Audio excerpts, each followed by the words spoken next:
O formulário em que vocês podem enviar suas dúvidas está no link da descrição do vídeo, então vocês podem colocar lá qualquer dúvida que vocês tiverem, que a gente vai estar respondendo durante essa semana.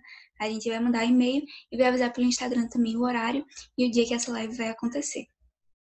Então, falando um pouco mais sobre o miocárdio, que é a camada de tecido muscular do coração, ele que vai ser responsável por gerar a força de contração e bombeamento do coração. Ele vai compor 95% da espessura da parede do coração e ele vai ser composto basicamente de tecido muscular estriado cardíaco, que é um tipo de tecido muscular específico do coração e que tem algumas características semelhantes ao tecido muscular esquelético, como, por exemplo, o padrão de estrias e a composição dos filamentos, e outras características semelhantes ao tecido muscular liso, como a dependência que eles têm ao cálcio extracelular, o fato deles se contraírem involuntariamente e o fato de alguns tecidos musculares lisos se contraírem de forma simultânea, assim como o tecido cardíaco.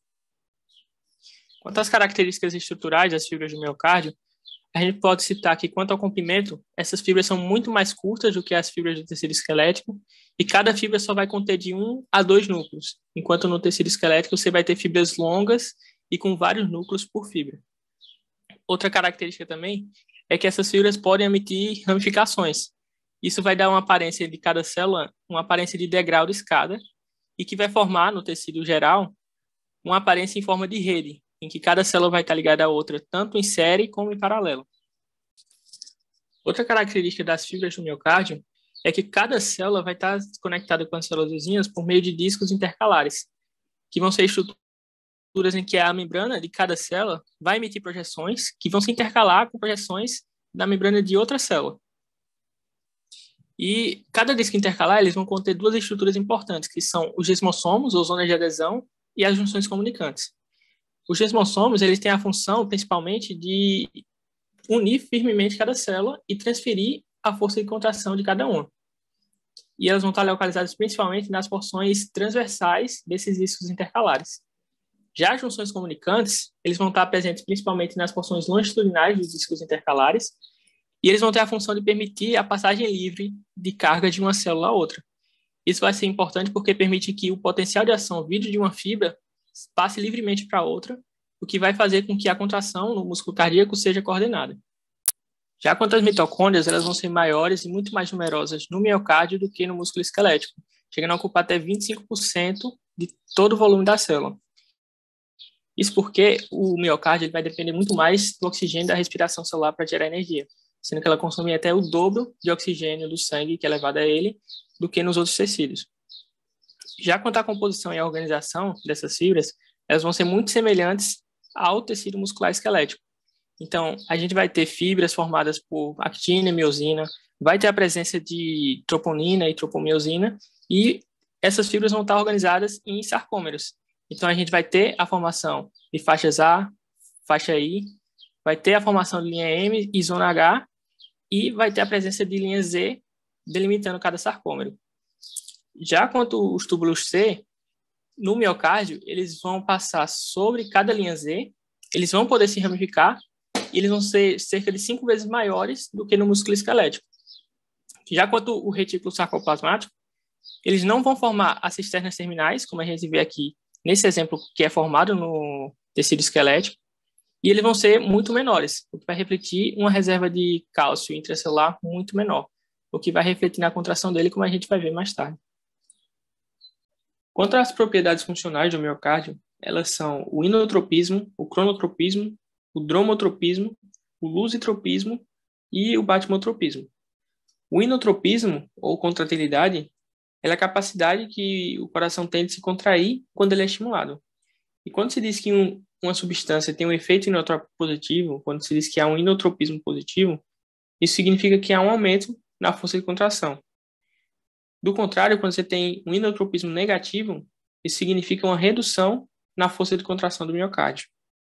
Já o cronotropismo, que também é chamado de ritmicidade e automatismo, ele é a capacidade que o miocárdio tem de gerar seus próprios impulsos elétricos de forma rítmica. Então, se uma substância tem um efeito cronotrópico positivo, ou se há um cronotropismo positivo, isso significa que há um aumento na frequência cardíaca. Do contrário, um cronotropismo negativo é uma diminuição da frequência cardíaca. E o dromotropismo, ou condutividade, é a capacidade que o miocárdio tem de conduzir esses impulsos elétricos que ele gera. Como a gente vai ver mais na frente, isso é feito pelo sistema de condução do coração, que também é chamado de complexo estimulante do coração. E um efeito dromotrópico positivo, ele significa um aumento na velocidade de condução. Já o lusitropismo, ou retratibilidade, é a capacidade que o miocárdio tem de se relaxar. Então, um efeito lusitrópico positivo é um aumento na velocidade de relaxamento. E o batimotropismo, ou excitabilidade, é a capacidade que o miocárdio tem, assim como outros tecidos do corpo, de se excitar em relação ao estímulo elétrico. E um efeito batimotrópico positivo, ele vai ser um aumento dessa excitabilidade, geralmente por aumentar o potencial de repouso para mais próximo do limiar.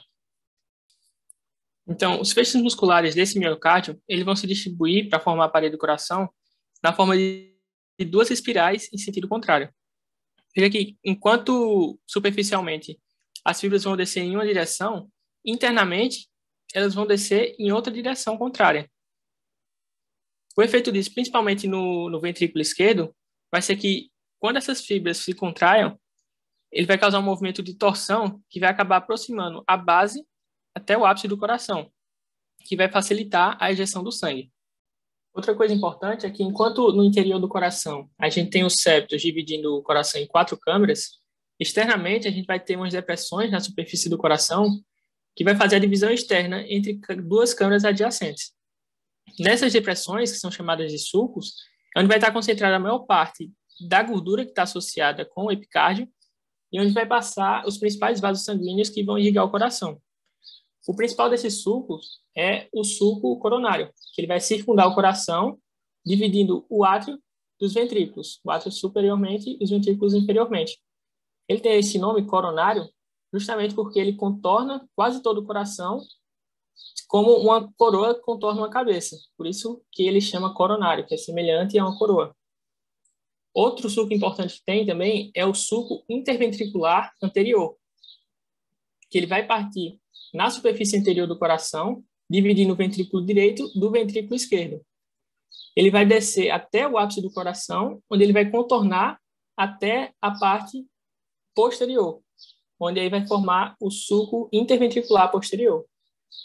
Esse sulco interventricular posterior, que vai dividir o ventrículo esquerdo do ventrículo direito, mas na parede posterior do coração, quando ele chega e encontra o sulco coronário, ele vai formar uma região que se chama de cruz do coração. Então, a cruz do coração é onde o sulco interventricular posterior encontra o sulco coronário. Então, como o sangue no interior das câmaras do coração, ele vai estar numa pressão e numa velocidade muito alta, e como a espessura da parede do coração é muito grande, o coração ele não vai conseguir ser suprido simplesmente pela difusão do oxigênio e de nutrientes do sangue no interior de suas câmaras pelas suas paredes. Então, é por isso que o coração ele vai precisar de um sistema de irrigação arterial próprio dele, para suprir toda a sua demanda de oxigênio, que, como a gente viu, pode ser bem alta. Essa irrigação ela vai ser feita pelos ramos da artéria coronária esquerda e pelos ramos da artéria coronária direita. Essas artérias elas têm esse nome justamente porque elas vão circundar o coração, cursando pelo sulco coronário, que, como a gente viu, é aquele que divide os átrios dos ventrículos. Essas artérias elas são as primeiras ramificações da artéria ascendente, assim que ela sai do ventrículo esquerdo. E as entradas dessas artérias elas vão estar localizadas logo acima da válvula aórtica. Cada uma vai partir de um seio aórtico, que são esses bolsões formados por cada válvula semilunar e a parede da aorta. Pelo seio aórtico direito é de onde vai partir o ósseo da artéria coronária direita. E pelo seio aórtico esquerdo vai sair a artéria coronária esquerda.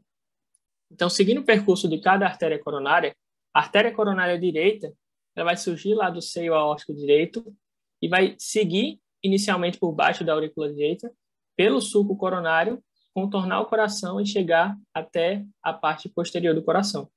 Durante esse percurso, ele vai emitir vários ramos principais. O primeiro deles é o ramo atrial, que ele vai passar entre a aurícula direita e a aorta ascendente e vai emitir o ramo do nó sinatrial, que ele vai contornar toda a veia cava superior até chegar na região do nó sinatrial para irrigá-lo.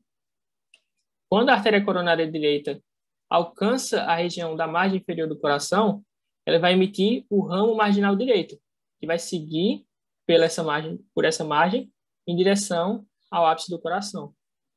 Já quando ele chega próximo do sulco interventricular posterior, ele vai emitir seu ramo final, que é o ramo interventricular posterior. Já a artéria coronária esquerda, ela vai surgir do seio aórtico esquerdo, vai passar entre o tronco pulmonar e a aurícula esquerda, e antes de entrar no sulco coronário, ele já vai se bifurcar em dois ramos terminais, o ramo interventricular anterior e o ramo circunflexo. O ramo interventricular anterior vai seguir pelo sulco interventricular anterior e descer em direção ao ápice. Já o ramo circunflexo ele vai continuar pelo sulco coronário, circundar o coração, e na parte posterior, ela geralmente vai se encerrar antes de alcançar a cruz do coração, antes de alcançar a região do sulco interventricular posterior. Nesse caminho, quando ele se aproxima da margem esquerda do coração, ela pode emitir o ramo marginal esquerdo, que vai seguir por essa margem até em direção ao ápice do coração, como o ramo marginal direito. E como vai ficar o padrão de distribuição e irrigação de cada uma dessas artérias? Bem, a artéria coronária direita, ela vai irrigar todo o átrio direito, ela vai irrigar todo o ventrículo direito, aqui como dá para ver, pelos seus diferentes ramos, e também como dá para ver por essa seção transversal. Ela vai irrigar os nossos sinoatrial e átrio ventricular, o septo interatrial, que não dá para ver por essas imagens, e também vai irrigar parte do septo interventricular e uma pequena parte posterior do ventrículo esquerdo. Já a artéria coronária esquerda, ela vai irrigar a maior parte do ventrículo esquerdo, já como a gente viu, uma pequena parte posterior é irrigado pela direita, todo o átrio esquerdo e a maior parte do septo interventricular. Esse padrão de distribuição que a gente acabou de descrever, ele é o que acontece na maioria dos casos.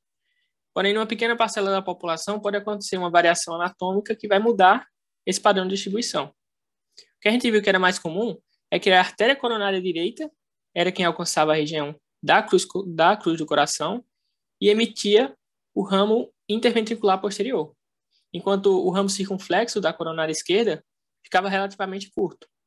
O que pode acontecer em uma parte da população é que o ramo circunflexo da artéria coronária esquerda ele chegue na cruz do coração e emite o ramo interventricular posterior ao invés da direita.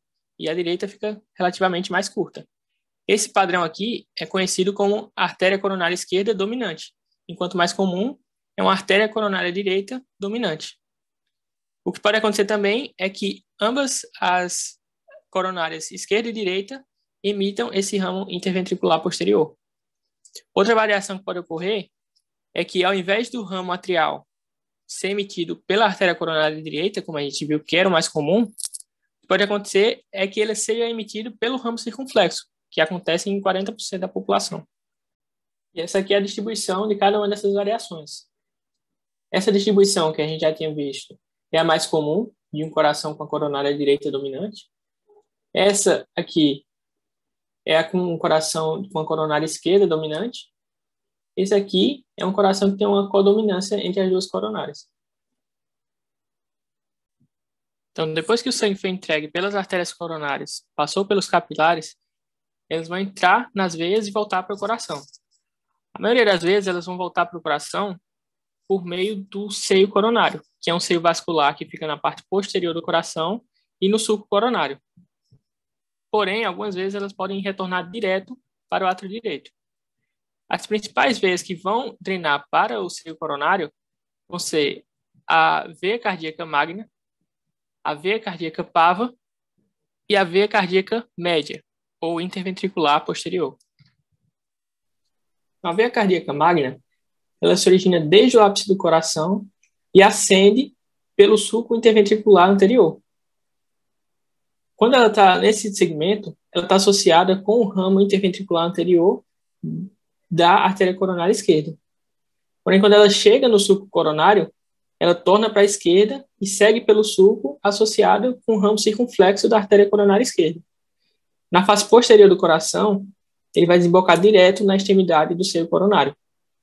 Já a veia cardíaca parva, ela vai iniciar entre o átrio direito e o ventrículo direito, no sulco coronário, associada com a artéria coronária direita. Ela vai contornar o coração e na face posterior vai desembocar também na outra extremidade do seio coronário. Já a veia cardíaca média, ou veia cardíaca interventricular posterior, ela também inicia no ápice, mas ela ascende pelo sulco interventricular posterior para desembocar no seio coronário. E aqui ela vai estar associada com o ramo interventricular posterior. Mas nem todas as veias cardíacas vão passar pelo seio coronário antes de desembocar no átrio direito. Esse é o exemplo das veias anteriores do ventrículo direito, que se originam na parede anterior do ventrículo direito, ascendem, cruzam o sulco coronário e desembocam direto no átrio direito, sem passar pelo seio coronário.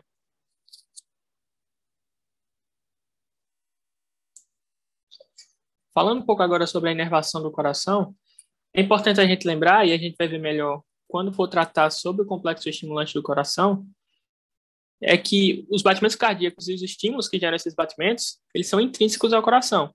Então, eles vão ser gerados independentemente de qualquer inervação externa ao coração. Então, basicamente, o que essa inervação do coração vai fazer é regular o funcionamento espontâneo do coração. Então, principalmente o sistema nervoso autônomo que vai fazer isso, afetando a frequência cardíaca, a força de contração, o diâmetro das coronárias e outros fatores que a gente vai ver melhor nos próximos slides. Então, o coração e todos os seus tecidos, ele é basicamente inervado por ramos do plexo cardíaco, que é basicamente um emaranhado de nervos com fibras tanto da inervação simpática como da inervação parasimpática e algumas aferências viscerais também. Esse plexo cardíaco ele pode ser dividido em duas partes. Uma parte superficial, que está entre o arco da aorta e o tronco pulmonar, e uma parte profunda, que está entre o arco da aorta e a bifurcação da traqueia.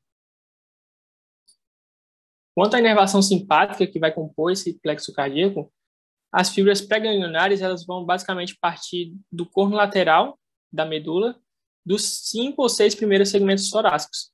Daí elas vão seguir para o tronco simpático, onde elas vão fazer sinapses com os gânglios simpáticos cervicais e os torácicos superiores. Daí, já as fibras pós-ganglionares vão partir desses gânglios e elas vão atingir o plexo cardíaco por meio dos nervos cardíacos cervicais, e aí a gente vai ter o superior, o médio e o inferior, ou por meio dos nervos cardíacos torácicos. Já quanto aos efeitos de uma estimulação simpática no coração, eles vão ser basicamente o aumento da frequência cardíaca, que como a gente viu, é um efeito cronotrópico positivo, o aumento na velocidade de condução dos estímulos, que é o efeito dromotrópico positivo, o aumento na força de contração, isso é um efeito inotrópico positivo, o aumento da excitabilidade do miocárdio, que é um efeito batimotrópico positivo, o aumento na velocidade do relaxamento do miocárdio, que é o efeito lusitrópico positivo, e um aumento na irrigação coronária, que é para garantir a oferta de oxigênio nos períodos de maior atividade do coração. Já quanto ao componente de inervação parasimpática do plexo cardíaco, as fibras pré-ganglionares elas vão basicamente partir dos nervos vagos, que é o 10º par craniano. Então, eles vão emitir ramos cardíacos vagais que vão atingir esse plexo cardíaco. Já no plexo cardíaco, essas fibras vagais vão fazer sinapses com um conjunto de vários pequenos glândulos cardíacos intrínsecos, que são cerca de 500 no total, e que vão estar distribuídos principalmente na parede atrial, no septo interatrial, ao longo das artérias coronárias e principalmente próximo dos nós sinoatrial e atrioventricular, como está mostrando essa imagem aqui, porque é lá que eles vão exercer seus principais efeitos. Já essa outra imagem aqui traz a distribuição desses gânglios cardíacos ao longo da parede atrial. Quanto aos efeitos de um estímulo parasimpático, eles vão servir basicamente para poupar energia nos períodos de menor atividade cardíaca. Tanto isso que no indivíduo em repouso normal, o parasimpático ele vai estar exercendo um estímulo tônico e contínuo. E esses efeitos eles vão ser a diminuição da frequência cardíaca, que é um efeito cronotrópico negativo, a diminuição na velocidade de condução dos estímulos, que é o efeito dromotrópico negativo, uma diminuição na força de contração, principalmente nos átrios, que é um efeito inotrópico negativo, uma diminuição na excitabilidade, efeito batimotrópico negativo, e uma vasoconstrição coronária. Quanto às aferências viscerais do coração, as fibras aferentes do plexo cardíaco vão em direção ao sistema nervoso central, acompanhando os mesmos nervos que estão trazendo as fibras do sistema nervoso autônomo que a gente acabou de ver. Então, eles vão para o sistema nervoso central pelos nervos cardíacos simpático e pelos ramos cardíacos do nervo vago, que é do parasimpático. Essas fibras associadas ao nervo vago, elas captam alterações na pressão arterial e na composição química do sangue. Então, elas vão estar mais relacionadas com os reflexos cardíacos. Já as fibras associadas aos nervos cardíacos simpáticos, elas vão conduzir à sensação de dor do coração. E essa dor, ela costuma ser referida, que é aquela dor em uma região profunda, mas que é percebida numa região superficial distante da estrutura que está originando a dor. E essa dor ela vai ser referida para regiões superficiais que vão ser inervadas pelos mesmos segmentos medulares que inervam o coração. E o exemplo clássico é o exemplo da angina, da isquemia do miocárdio, em que o paciente, além de sentir uma dor intensa na região precordial, ele pode referir uma dor principalmente para o ombro esquerdo e para a região medial do membro superior esquerdo. Ou também, de forma mais comum, ele pode referir uma dor para pescoço e mandíbula, para ombro direito, para abdômen e até para as costas. Falando um pouco agora sobre o complexo estimulante do coração, vamos lembrar que a gente comentou que o coração ele é capaz de se contrair espontaneamente, independente de qualquer fator externo. Então, isso se dá pelo fato de que o sinal para a contração do coração ele é intrínseco, ele é miogênico, ele surge da própria musculatura do coração. E é o complexo estimulante do coração que vai ser responsável por tanto gerar como conduzir esses estímulos elétricos para fazer uma contração coordenada. Então, para entender como é formado esse complexo estimulante do coração ou sistema de condução do coração, é importante diferenciar os tipos de fibras cardíacas que a gente vai ter no miocárdio. 90% dessas fibras do miocárdio elas vão ser fibras contráteis, que vão ser aquelas fibras típicas que a gente descreveu lá no começo, com várias miofibrilas que vão ser responsáveis basicamente pela contração muscular. Porém, 1% das fibras do miocárdio elas são fibras autoexcitáveis, que são um tipo específico de fibras especializadas, e não vai ter quase nenhuma miofibrila, não vai contribuir para a força de contração do músculo, mas vai ser o responsável tanto pela produção como a condução dos estímulos elétricos que vai ser responsável pela contração. Essas fibras autoexcitáveis elas podem estar organizadas de duas formas diferentes, ou na forma de tecido nodal, como no nó sinatrial e no nó atrioventricular, ou na forma de fibras condutoras, como nas vias internodais, no fascículo atrioventricular e seus ramos direito e esquerdo, e os ramos miocárdicos. E esse aqui vai ser o sentido normal de condução do sinal elétrico no coração. Então, iniciando no sentido da condução do estímulo, a gente começa a falar do nó sinatrial, onde geralmente o estímulo é gerado e onde se determina o ritmo cardíaco. Na verdade, qualquer célula do complexo estimulante do coração, ele pode ter a capacidade de gerar estímulos de forma rítmica e espontânea, tanto que todos são considerados fibras autoexcitáveis. Porém, como o nó sinatrial tem a maior frequência de geração de estímulos, é ele que vai predominar e determinar o ritmo cardíaco. O nó sinatrial ele vai ser formado por uma reunião do tecido nodal, ou seja, a gente vai ter a presença de fibras musculares cardíacas especializadas associadas com o tecido conjuntivo. A localização dele, ele vai estar logo abaixo do epicárdio, vai estar na junção da veia cava superior com o átrio direito e vai estar na extremidade da crista terminal. Já a condução dos sinais gerados pelo nó sinatrial, como as fibras do nó vão estar diretamente conectadas com as fibras musculares dos átrios, os sinais que ele gera vai ser imediatamente conduzido por toda a parede do átrio. Porém, essa velocidade de condução ela vai ser maior em pequenos feixes que ligam o nó sinatrial com o nó atrioventricular, que são as chamadas vias internodais, ou ainda num feixe que liga o nó sinatrial com o átrio esquerdo, que é o feixe interatrial ou feixe de Bachmann. Já o nó atrioventricular, ele vai ser uma reunião do tecido nodal menor que o nó sinatrial, que vai estar localizado no septo interatrial, posteriormente à válvula atrioventricular direita e próximo ao ósteo do seio coronário, que, como a gente viu, é por onde a maior parte do sangue da circulação coronária retorna ao coração. Quando o estímulo elétrico passa pelo nó atrioventricular, ele vai sofrer um pequeno atraso. Isso porque essas células do nó vai ter uma quantidade de junções comunicantes menor e vai estabelecer uma resistência à passagem dos íons que vai atrasar a condução. Esse atraso ele vai ter uma importância fisiológica porque ele vai permitir que a contração dos átrios se complete antes que a contração do ventrículo se inicie. A continuação direta do nó atrioventricular é o que vai formar o fascículo atrioventricular.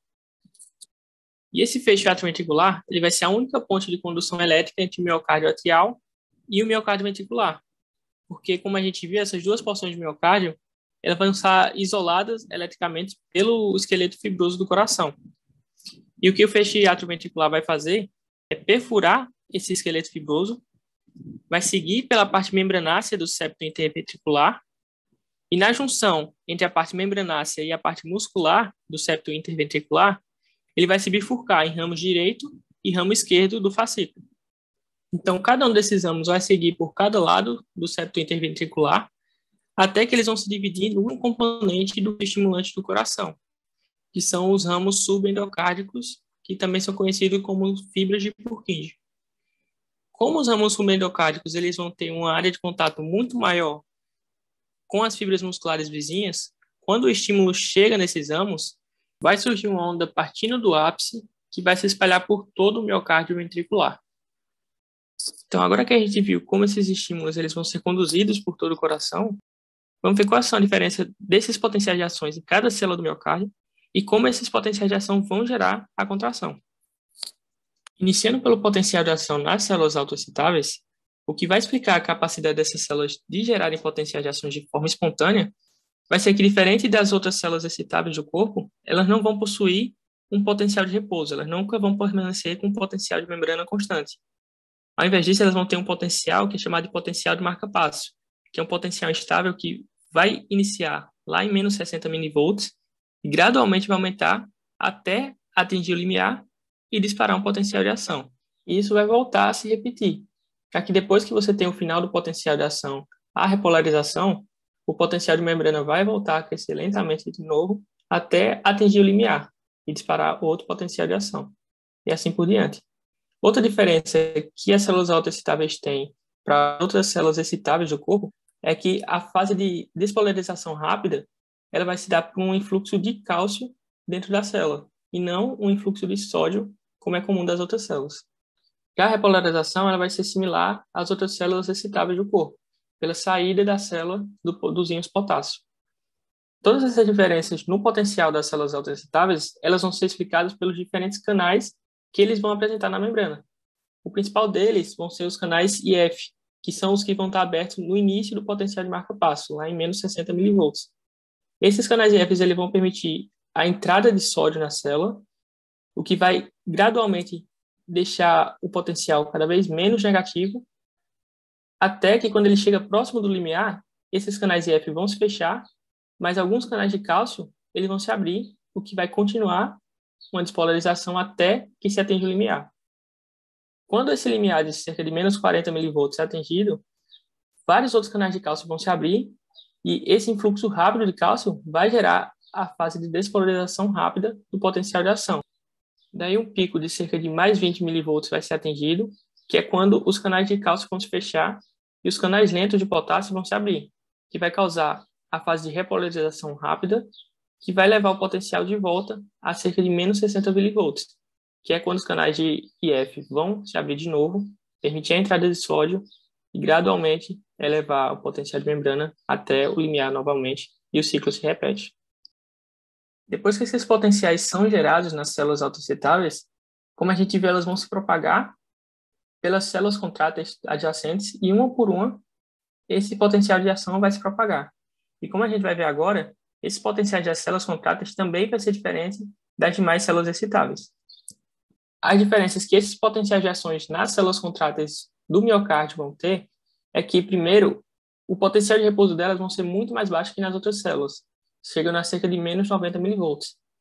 Outra diferença também é que você vai ter uma presença de um platô que vai alongar muito a duração desse potencial de ação, chegando a cerca de 200 milissegundos, que é cerca de 15 vezes mais do que numa célula muscular esquelética, por exemplo.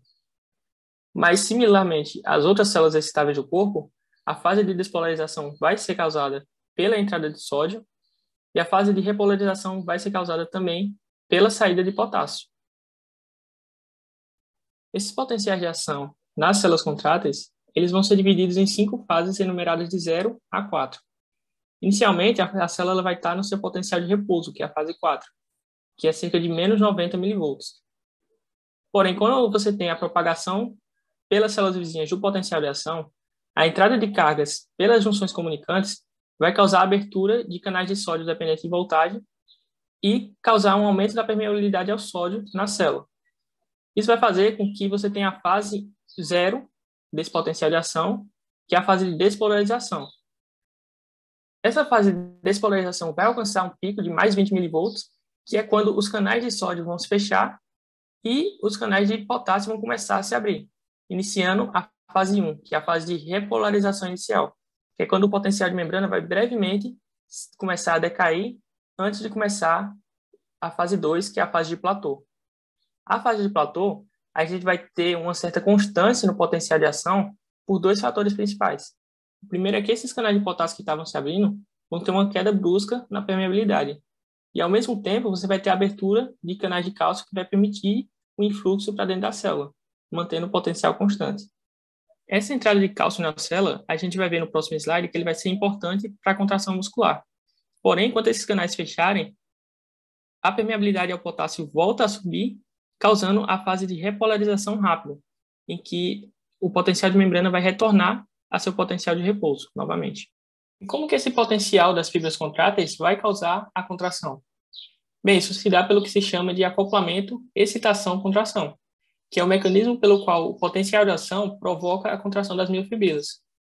Mas antes da gente ver cada passo desse acoplamento, vamos ver algumas das diferenças que a contração do miocárdio tem em relação ao músculo esquelético. A primeira que a gente pode citar é que o potencial de ação no miocárdio, ele surge de células marca-passo e se propaga através das células vizinhas. Enquanto lá no músculo esquelético a gente lembra que o potencial de ação surgia pela liberação de acetilcolina nas placas motoras. Outra diferença é que enquanto no músculo esquelético a contração ela vai ser causada quase que completamente pela liberação intracelular de cálcio pelo retículo sarcoplasmático, no miocárdio a força de contração ela vai depender muito mais do cálcio extracelular. Isso é tanto que se você coloca um coração numa solução livre de cálcio, ele rapidamente vai parar de bater. Isso a gente consegue explicar pelo que a gente viu lá quando a gente falou das estruturas das fibras do miocárdio. Como a gente viu, o retículo sarcoplasmático no miocárdio, ele vai ser muito menor e não vai formar as cisternas terminais. Ou seja, eles vão ter uma reserva de cálcio intracelular muito menor. E, por outro lado, os túbulos T eles vão ser muito maiores. Eles podem chegar até ser 25 vezes maiores do que no músculo esquelético. E, além disso, eles vão ter cargas negativas no seu interior que vão se ligar com a carga positiva do cálcio e vão deixar eles mais disponíveis aqui no espaço extracelular para adentrarem na célula posteriormente. O resultado de tudo isso é que, na contração do miocárdio, 90% do cálcio que vai ser liberado vai surgir do retículo sarcoplasmático e os 10% restantes vai vir do líquido extracelular. Esses 10% eles podem parecer pouco para causar uma dependência tão grande, mas é essa entrada de 10% de cálcio extracelular que vai causar a liberação do cálcio, dos 90% de cálcio do retículo sarcoplasmático. Esse processo é conhecido como liberação de cálcio induzida por cálcio. Outra coisa que a gente tem que lembrar é que essa entrada de cálcio extracelular que vai causar a fase de platô no potencial de ação das fibras contráteis, que vai alongar a duração desse potencial. Então, mesmo sendo só 10%, essa entrada de cálcio extracelular vai ser essencial na contração do miocárdio. Outra diferença que surge é que a contração do miocárdio ela pode ser graduada, enquanto lá no músculo esquelético a contração ela é tudo ou nada. No miocárdio, a força de contração ela vai ser proporcional a quantas pontes cruzadas entre os filamentos foi ativada. E o número de pontes cruzadas que foram ativadas vai ser proporcional a quanto cálcio foi liberado no espaço intracelular. Outra coisa que vai variar a força de contração vai ser o comprimento dos sarcômeros antes do início da contração. Isso a gente vai ver mais nos próximos slides. Agora, vendo cada passo do acoplamento excitação-contração, ele vai se iniciar quando a gente tiver um potencial de ação se propagando pela membrana da fibra. Quando esse potencial de ação chega na membrana que faz parte do túbulo T, ele vai ativar os canais de cálcio do tipo L, que vai fazer com que o cálcio extracelular entre na célula. Essa entrada, que junto com a diminuição da permeabilidade do potássio, vai causar o platô, como a gente viu. E essa entrada também que vai causar a liberação de cálcio induzido por cálcio, como a gente falou, já que ele vai abrir canais de liberação de cálcio do tipo rianodínicos no retículo sarcoplasmático, e esse cálcio do retículo sarcoplasmático vai ser liberado localmente. Essa liberação vai gerar fagulhas de cálcio, que quando somadas vai gerar um sinal de cálcio que vai desencadear a contração, que aqui é idêntica à contração no músculo esquelético. Já o relaxamento ele vai ocorrer no fim do platô, que é quando a entrada de cálcio na célula ela vai ser rapidamente interrompida. Então, os níveis de cálcio intracelular vão ser rapidamente reduzidos, tanto por ele retornar para o retículo sarcoplasmático, e aqui a célula usa uma calcioatepase do retículo sarcoplasmático, que é conhecido como SERCA2, tanto para fora da célula. E aí isso vai ser feito por um trocador de sódio e cálcio. Com essa redução dos níveis de cálcio intracelular, o cálcio vai se desligando da troponina e causando o relaxamento muscular. Bom, então continuando, o coração ele vai funcionar como uma bomba, né? E aí, como a gente disse na aula de ontem, essa bomba, que é o coração, ela vai ter duas funções básicas principais, que é a circulação pulmonar e da circulação sistêmica. E para as circulações acontecerem, é preciso a gente entender mais detalhadamente sobre o ciclo cardíaco. E aí, no caso do ciclo cardíaco, para a gente entender ele, é importante a gente conseguir entender também alguns conceitos-chave. O primeiro deles seria diástole. Diástole nada mais é do que o relaxamento. Então, a gente pode ter tanto a diástole atrial quanto a diástole ventricular. No caso da diástole atrial, seria um relaxamento dos átrios e no ventricular, o relaxamento dos ventrículos. A mesma lógica segue na sístole atrial e ventricular, só que no caso da sístole, ela é uma contração. Então, quando a gente fala de sístole atrial, a gente está falando de uma contração atrial. Sístole ventricular é uma contração nos ventrículos. E como a gente falou ontem também, na questão das válvulas, a gente comentou bastante sobre a importância da questão da pressão no fluxo sanguíneo. Então, vai acontecer a mesma coisa, o fluxo para o ciclo cardíaco, entre as câmeras e entre os ventrículos e as artérias, veias e átrios. Então, quanto maior a pressão, mais o sangue vai ser passado para a câmara ou estrutura seguinte, porque o fluxo vai acontecer sempre da maior pressão para a menor pressão. Então, se o átrio está exercendo maior pressão sobre o ventrículo, o sangue vai estar no fluxo de átrio para ventrículo. E aí, quando a gente fala de contração, no caso de sístole, é importante a gente ter em mente que a gente está falando de um aumento de pressão. Toda vez que há uma contração, há um aumento de pressão. Toda vez que há um relaxamento, há também uma diminuição da pressão. Então, esses são conceitos que são importantes para a gente conseguir entender um pouco melhor sobre o ciclo cardíaco. E aí, como o próprio nome já disse, é um ciclo, a gente trouxe 5 fases. Não necessariamente a primeira fase é sempre a que inicia o ciclo, porque um ciclo ele é fechado, então não tem início nem fim. Mas a gente trouxe dessa forma para auxiliar no entendimento de cada uma dessas fases. É dessa forma que o Silverthorne traz com essa ordem.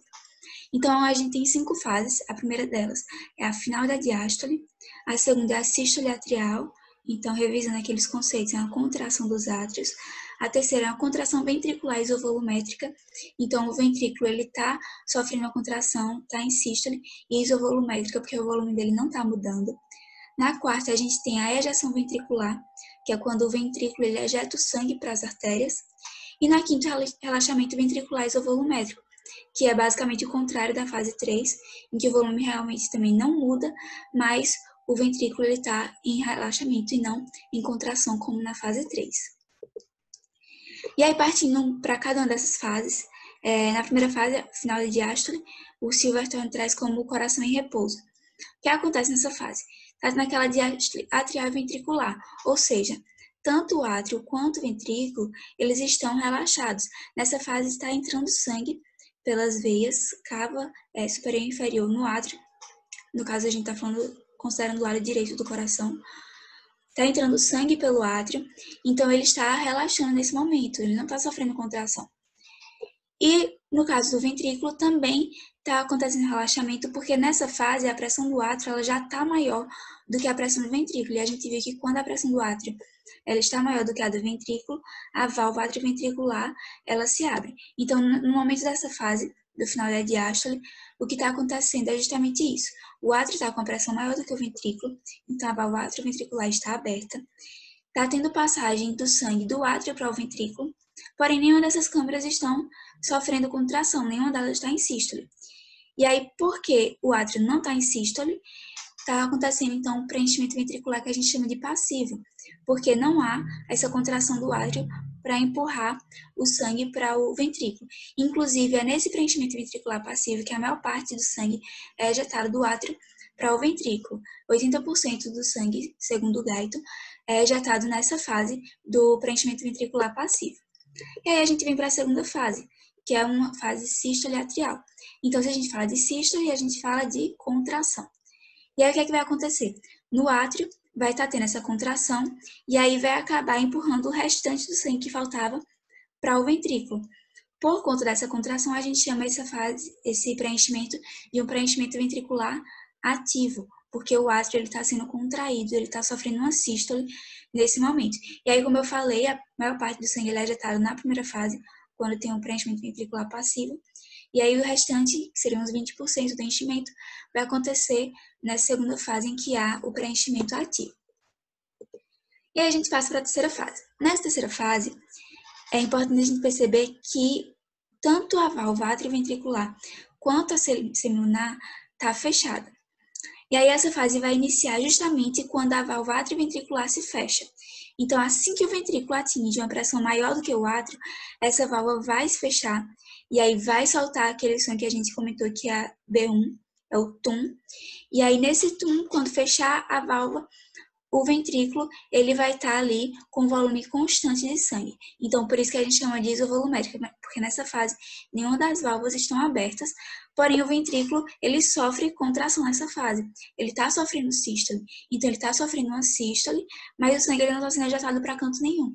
Então, por isso que a gente fala que é uma contração ventricular isovolumétrica, porque é uma sístole que ocorre nos ventrículos e o volume não está se alterando nessa fase. Até que o ventrículo atinge uma pressão maior do que a artéria.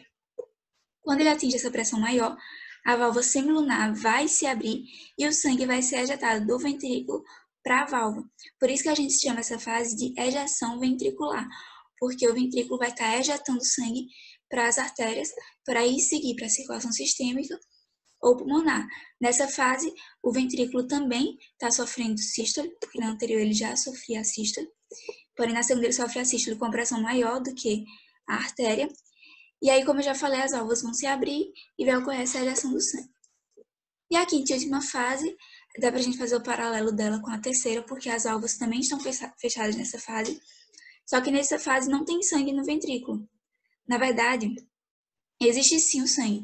Eu vou explicar um pouco melhor mais na frente, mas o volume não está mudando, porque as válvulas estão fechadas e está tendo um relaxamento, não tem mais contração do ventrículo nesse momento. Então, ele está sofrendo uma diástole e as válvulas estão fechadas, então é uma diástole isovolumétrica. Está tendo um relaxamento do ventrículo sem mudar nenhum volume dessa câmara, né? E ela vai se iniciar logo após a B2, que é logo após aquele TAR que a gente comentou ontem, que é o fechamento das válvulas semilunares.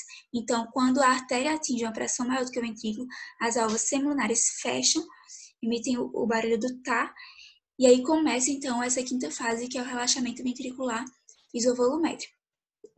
E aí o Guyton traz esse gráfico que é bem interessante para a gente entender. Como eu comentei com vocês, é um ciclo, então não tem a fase realmente a primeira fase, a segunda fase. Todas fazem parte do ciclo. Inclusive o Guyton traz uma fase diferente. Mas eu vou começar aqui para facilitar por onde a gente começou. Então, a primeira fase, a gente vai analisar aqui essa linha azul, que é a da pressão ventricular, é justamente da abertura da válvula atrioventricular. E aí a gente está vendo aqui, onde tem esse rápido enchimento e diástase, é justamente a fase que está tendo a diástole, tanto atrial quanto ventricular, né? Está em relaxamento. Então, a gente vê que a pressão do ventrículo está se mantendo constante aqui, a pressão atrial está se mantendo constante, e essa é a fase que está tendo preenchimento do ventricular passivo, porque o átrio ele não está contraindo, não está em sístole.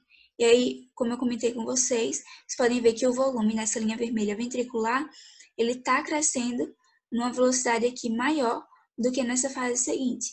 Então, a maior parte do volume do ventrículo, ela vai ser cheia justamente nesse período aqui, em que está tendo preenchimento passivo. Ele sai de um volume de 50 para aproximadamente aqui entre 90 e 30. Enquanto no preenchimento ativo, ele vai sair de onde estava, né? Provavelmente que deve ser uns 110, mais ou menos, até os 130. Então, tem um preenchimento de volume menor aqui. E aí, na segunda fase, que seria a sístole atrial, ocorre a contração dos átrios, tem aquele preenchimento passivo, que eu comentei com vocês, do ventrículo. E aí a gente vem para a terceira fase, que é logo após a primeira bulha. Então, tem a primeira bulha, fecha o átrio ventricular. Quando fecha a átrio ventricular, vocês lembram que é uma sístole isovolumérica, uma contração isovolumérica do ventrículo. Então, o que é que vai acontecer? Contração. Quando a gente fala de contração, a gente fala de aumento de pressão. Então, teve a contração, aumentou a pressão. Isovolumétrico, o volume permaneceu constante, porque tanto a átrio ventricular quanto a semilunar estão fechadas. Então, logo após essa fase de contração isovolumétrica, vai chegar um momento em que a pressão ventricular ela vai exceder a pressão da válvula da aorta. E aí, quando ela excede a pressão da aorta, essa linha cinza aqui, quando ela excede a pressão da aorta, a válvula aórtica ela vai ser aberta. E aí a gente entra para a próxima fase, que é a fase de ejeção ventricular, a quarta fase. Que aí ainda há um aumento de pressão, chega até os 120 milímetros de mercúrio, mas você consegue perceber que o volume já está diminuindo, porque já está sendo ejetado. E aí, quando ocorre essa ejeção, logo depois tem o fechamento da válvula aorta, tá? Aqui o fechamento porque ela atinge uma pressão maior do que o ventrículo. E aí, quando ela fecha, o ventrículo passa pela fase de relaxamento isovolumétrico. E relaxamento significa o quê? Diminuição da pressão. Isovolumétrico não tem alteração de volume. Então, essa imagem do Guyton é bem legal para a gente conseguir entender o ciclo cardíaco, porque ele traz essa relação, tanto da pressão quanto do volume. E quando a gente dá elétron mais para frente, vocês vão ver que também dá para relacionar com o elétron e também com as bulhas, né? Lembrando que essa imagem aqui do Guyton, ele traz como referência o lado esquerdo do coração, tá? E aí, continuando, tem alguns conceitos que são importantes também da gente entender, que é o volume diastólico final. O que é esse volume diastólico final? Quando o átrio ejeta o sangue para o ventrículo, e aí a válvula atrioventricular fecha e entra na fase de sístole ventricular isovolumétrica, o volume de sangue que está no ventrículo preso naquele momento é chamado de volume diastólico final. O volume sistólico final vai ser justamente o resíduo que fica no ventrículo. Eu comentei com vocês que na fase de relaxamento ventricular isovolumétrica, ficava um pouco de sangue no ventrículo. É porque não é 100% de ejeção que ocorre na fase de ejeção. Então, sempre existe esse resíduo, e esse resíduo no ventrículo é chamado de volume sistólico final. E ele pode ser calculado como? A gente diminui o volume diastólico final da fração de ejeção, ou volume sistólico, que é justamente aquele volume de sangue que foi passado para os átrios, para as artérias, para seguir para a circulação sistêmica ou pulmonar. Então, a gente pode calcular o volume sistólico final diminuindo o diastólico final da fração de ejeção, ou pode usar essa fórmula aqui para calcular a fração de ejeção, né? Que aí segue a mesma lógica. É o volume diastólico final menos o volume sistólico final. E nós temos também o conceito de débito cardíaco, que nada mais é do que a multiplicação da frequência cardíaca com a fração de ejeção, ou volume sistólico.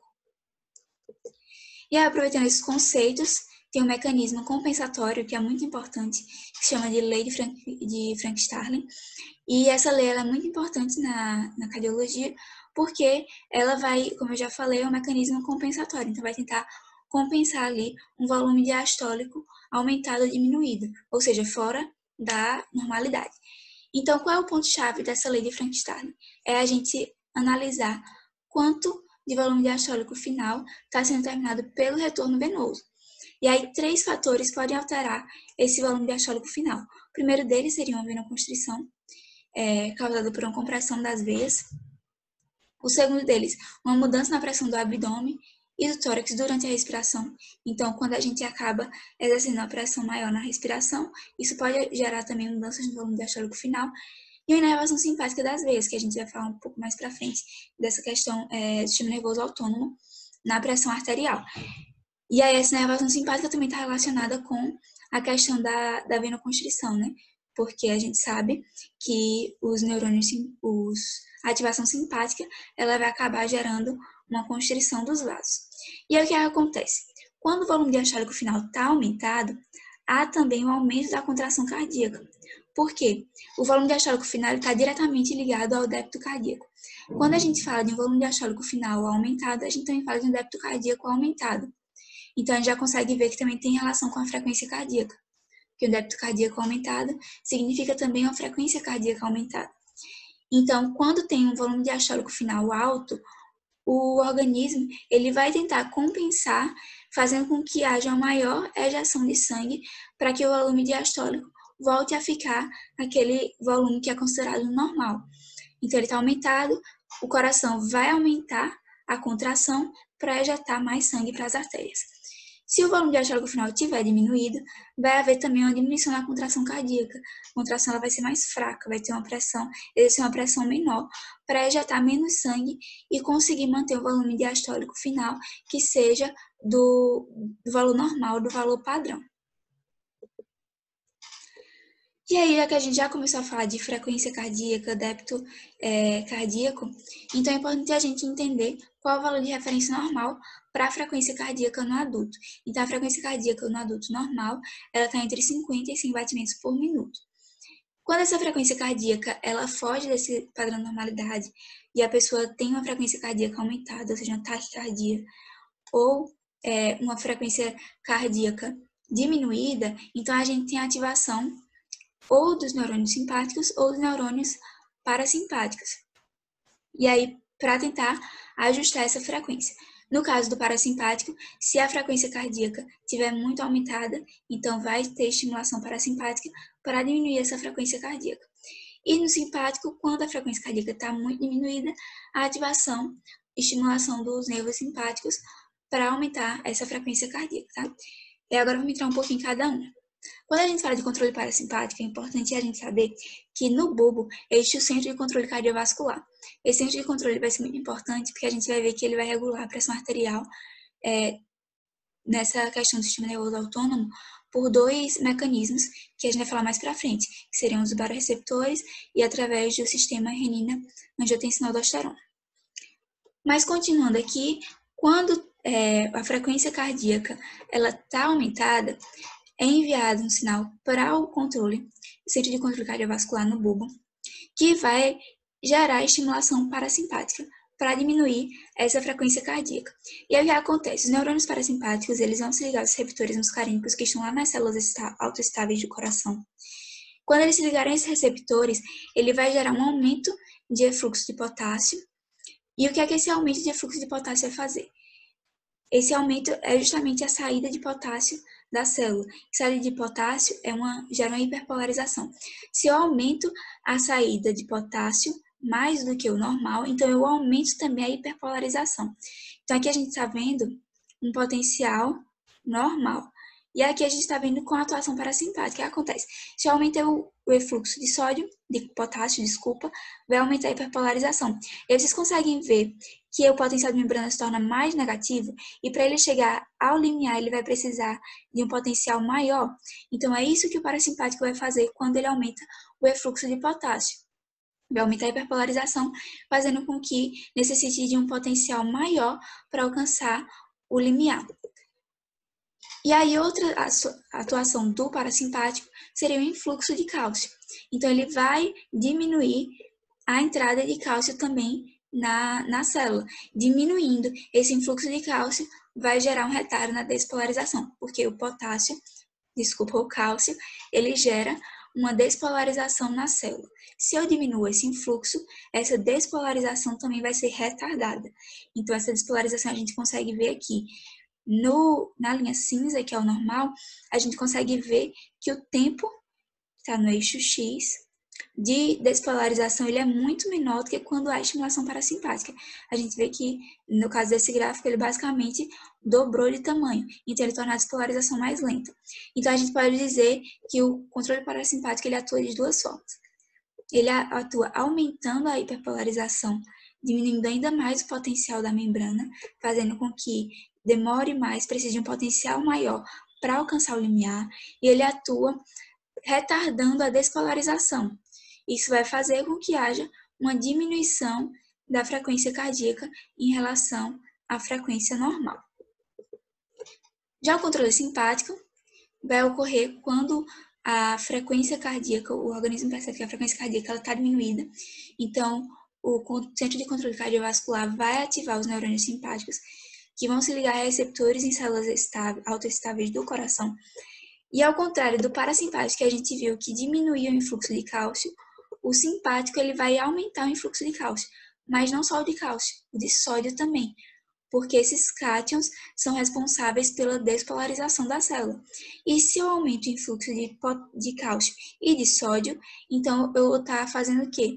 Eu vou estar aumentando a despolarização dessa célula, fazendo com que haja, ao contrário do parasimpático, que retarda, uma aceleração dessa despolarização.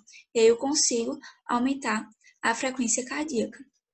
Esses influxos aumentados de sódio e de cálcio acontece justamente nos canais de cálcio e nos canais Fanny. Esses canais Fanny são os canais que são responsáveis pelo influxo do sódio. E aí a gente tem aqui o gráfico também, aí a gente consegue ver que a despolarização ela é mais acelerada do que se fosse uma despolarização normal, justamente com esse aumento de influxo de cálcio e de sódio. E aí o que é que pode gerar como é que o cérebro, o bulbo, vai receber no centro de controle cardiovascular que houve esse aumento, essa diminuição da frequência cardíaca. E aí os mecanismos seriam através dos baroreceptores.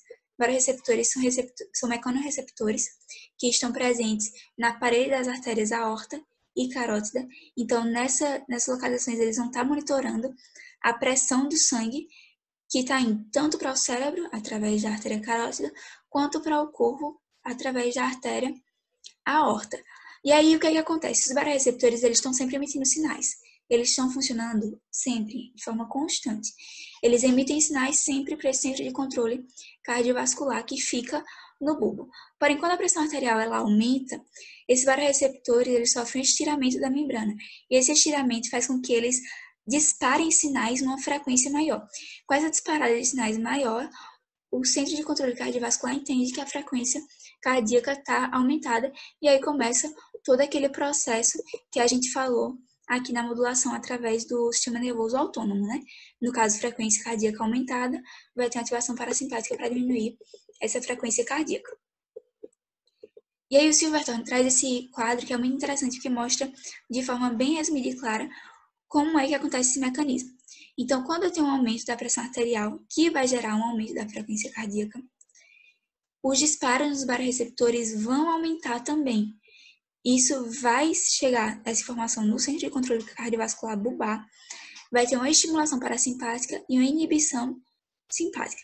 Na estimulação parasimpática, vai acontecer, como eu já falei anteriormente, os neurônios parasimpáticos vão se ligar aos receptores que estão lá no nosso sinal arterial, vão diminuir a frequência cardíaca, diminuir o débito cardíaco e, consequentemente, vão diminuir a pressão arterial, porque, como eu já falei, débito cardíaco está diretamente relacionado também com a frequência cardíaca, porque débito cardíaco é a frequência cardíaca multiplicada pela fração de ejeção. E no caso da inibição simpática, o que vai acontecer é que ele vai gerar uma vasodilatação, um músculo liso das arteriolas, então vai ter uma vasodilatação, vai ter uma diminuição na força de contração do miocárdio, do ventrículo, então o ventrículo ele vai contrair menos, com a pressão menor, e vai gerar uma diminuição também da frequência cardíaca.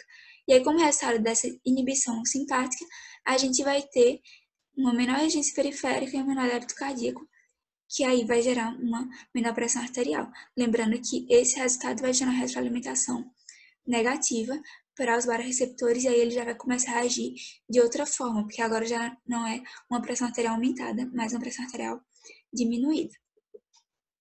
E é importante a gente lembrar, como eu já falei, que o baroreceptor ele emite disparos constantes, então ele não vai ter funcionamento apenas quando tiver essa mudança drástica de pressão. Então, ele não funciona nessa base do tudo ou nada. E aí um exemplo claro disso é a hipotensão ortostática. Sabe quando a gente levanta de vez da cama e aí tem aquela tontura? É justamente por conta do reflexo barorreceptor. Quando a gente levanta de vez, há um acúmulo de sangue nas extremidades inferiores por conta da gravidade, e esse acúmulo vai gerar uma diminuição do retorno venoso, que aí vai ser interpretado pelo reflexo barorreceptor e vai acabar gerando essa hipertensão ortostática que deixa a gente meio tonto. Então, esse exemplo é só para deixar mais claro que realmente esse reflexo ele não funciona na base do nada, ele está ali, ele é constante, são disparos constantes que acontecem. Outra forma de regular a frequência cardíaca, a pressão arterial, seria através do sistema renina, angiotensina, aldosterona. E aí o que acontece nesse sistema? Eu trouxe aqui essa imagem do aparelho justoglomerular, que vai estar diretamente ligado com esse sistema. Aqui a gente tem as arteríolas, a aferente e eferente, a mácula densa, e nós temos as células granulares aqui que vão ser importantes, vocês vão ver, para a liberação da renina, que é uma enzima que a gente vai falar daqui a pouco. Então, a pressão arterial está diminuída.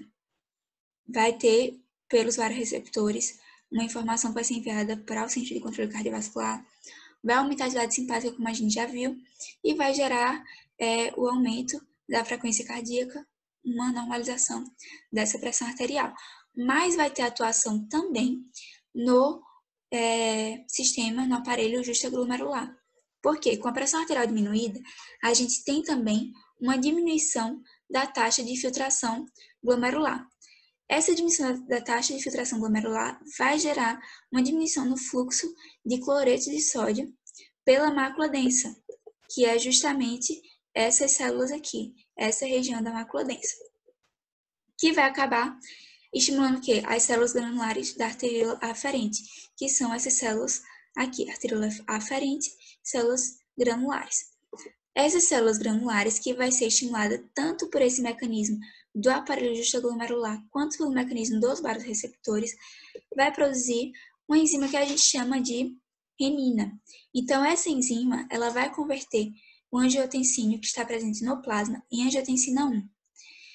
E aí, na angiotensina 1 vai ter a presença e a atuação da enzima ECA, que é a enzima conversora de angiotensina. Essa enzima ela vai produzir a angiotensina 2 no plasma.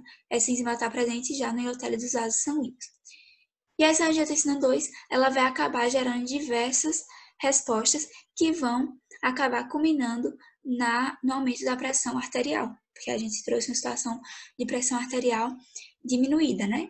Então, no caso do centro de controle cardiovascular, ela vai aumentar a resposta cardiovascular, que vai gerar um aumento da pressão arterial. Nas arteríolas, vai gerar uma vasoconstrição, ou seja, a gente está vendo que a vasoconstrição é a atuação de sistema nervoso autônomo simpático, né? E aí, o que é que vai acontecer? Quando a angiotensina 2 entrar no sangue, ela vai alcançar a glândula suprarrenal. E aí, quando ela alcançar a glândula suprarrenal, vai estimular a liberação de aldosterona. E essa aldosterona vai fazer o quê? Vai estimular a reabsorção de sódio pelo túbulo renal.